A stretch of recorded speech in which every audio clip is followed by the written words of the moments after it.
Halo sahabat Bones, apa kabar semuanya? Hari ini saya akan menghibur kegabutan brutal kalian yang suka ngacak-ngacak caduk. Lalu kasbon ke warung teh Epa ame bisa udut jarcok sabatang tapi ngutang. Alangkah baiknya kalian cari tempat kegoleran termadep anu ngeunaheun bari kopdut teh geuning.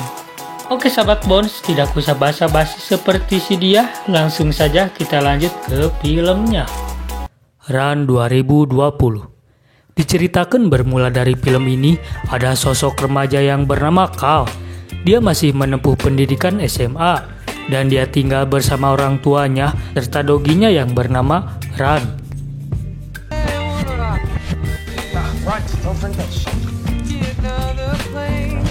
Dia melihat eneng-eneng aduhai bernama Gabriela. Dia adalah siswi yang Carl taksir, tetapi Gabriela sudah jadi pacar Pix. Dia cowok si paling populer di sekolahnya, serta populer bersama barudaknya. Lalu di sini ada Roni, si cowok pecandu narkoboy dan suka usil.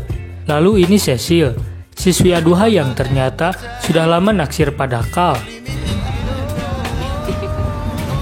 This is what happens when kids ain't raised for kids. Things off. Doesn't make sense.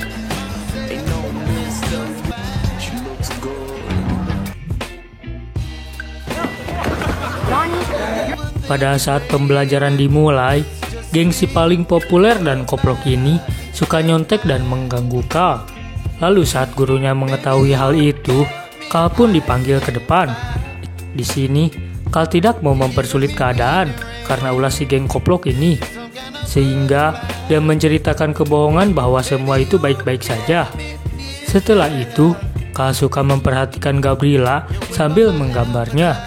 Lalu Carl menunjukkan hasil karyanya itu kepada bestinya.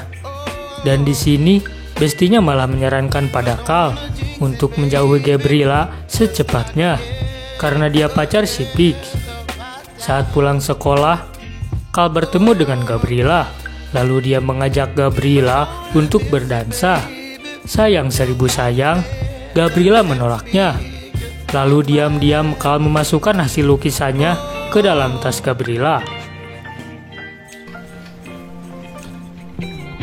Were you letting him cheat? Can I just finish my test? Split in the rooms. One. I'll catch up to you guys later. Setelah itu, Carl dibully oleh Pix. Di sini, sepeda Carl dirampas dan dibawa ke lapangan basket. Hal ini karena Pix mengira Carl sudah mengadu pada guru saat geng mereka mencontek. Lalu Carl menjelaskan bahwa dia tidak pernah mengadu pada gurunya. Karena Pix tidak percaya, akhirnya Carl dimasukkan ke dalam tong dan digulingkan oleh anak-anak koplok itu.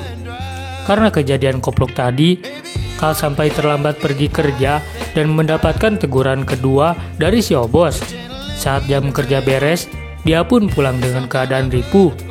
Tetapi saat di rumah, dia masih menyempatkan bermain bareng bersama Ran. I get to play next week because he saw you cheating. Oh yeah? Then why didn't he rip yours up, huh?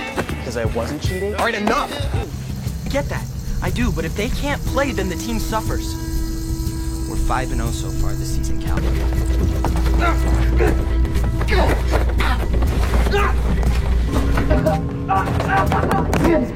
Saat Carl kembali ke sekolah, belum juga gek diuk santuy, udah dipanggil aja ke ruangan kepala sekolah. Karena aduan dari security, tidak lama kemudian, Pix pun dipanggil. Dan Pix malah membuat pembelaan dengan menuduh Carl yang sudah mengusik Gabriela, sang pacarnya, sambil menunjukkan lukisan Carl. Lalu saat Carl pulang, dia bertemu dengan Cecil. Lalu di sini, Cecil mengajak Carl untuk ke acara pesta. Sayangnya di sini Carl malah menolak ajakan Cecil.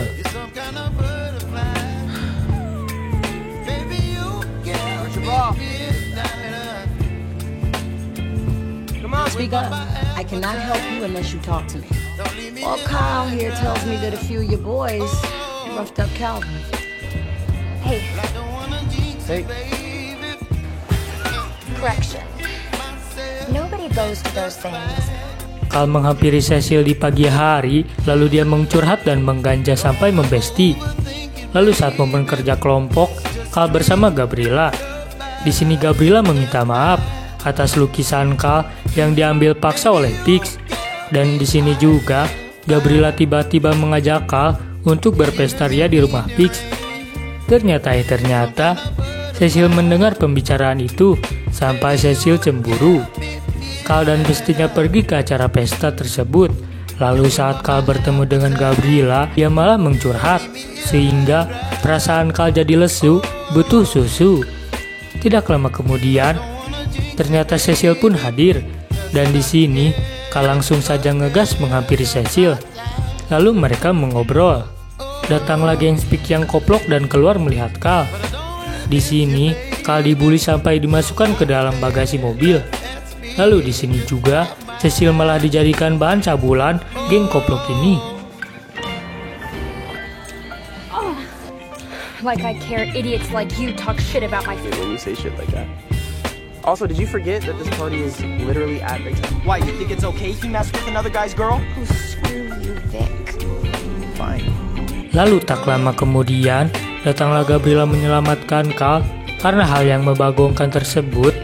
Cecil pun sampai bergegas pergi meninggalkan Carl.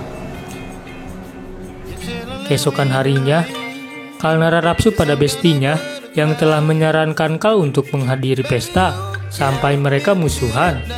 Lalu di sini, sepeda Carl terlihat putus pada rantainya yang dicurigai ulah geng Pix yang koplok. Sehingga dia terlambat lagi bekerja sampai dia dipecat. Karena rasa sakit hati dan rasa dendam, lalu Carl ke rumah Pix dan membakar mobilnya. Lalu keesokan harinya, Pix dan kawan-kawannya dendam mengincar Carl.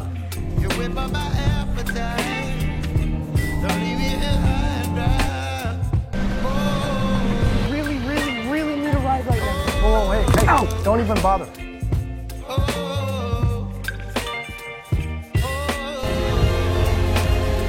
Lalu Carl memberi senjata untuk jaga diri. Lalu saat malam tiba, Cecil menghubungi Carl dan mereka pun bertemu lalu mencurhat. Di sini Carl meminta maaf atas kejadian waktu itu. Di sini juga Carl menyarankan Cecil agar melaporkan kejadian itu. Tetapi Cecil memilih untuk tidak melaporkan karena ayahnya yang sang bandar narkoboy akan dipenjara kembali kalau ada kasus baru pada keluarganya. Keesokan harinya, Besti Carl meminta maaf pada Carl. Dan ternyata yang merusak sepeda Carl itu bukan geng Pix yang koplok, melainkan bestinya sendiri karena rasa sakit hati. Carl diincar dan dikejar geng Speak sampai semua ngacak-ngacak caduk. Yang awalnya Carl tidak pernah melawan, tapi sekarang dia bisa menggeprek genggong itu.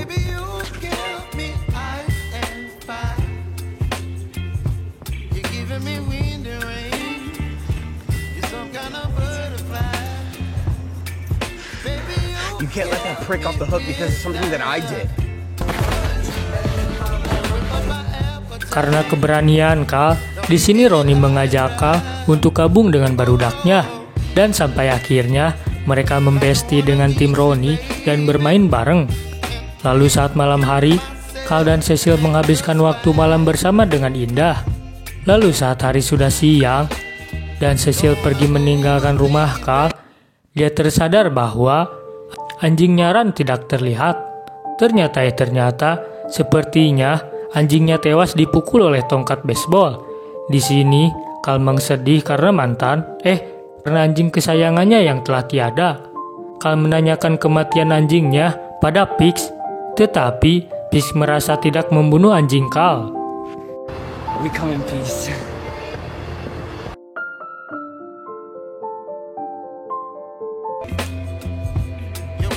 Really glad you're here. Lalu saat momen pertandingan Pix, yang disoraki malah Carl, sehingga Pix merasakan kecemburuan sosial. Lalu Pix mempermalukan Carl dengan menganggapnya sang pecundang. Di sini Carl pun genek.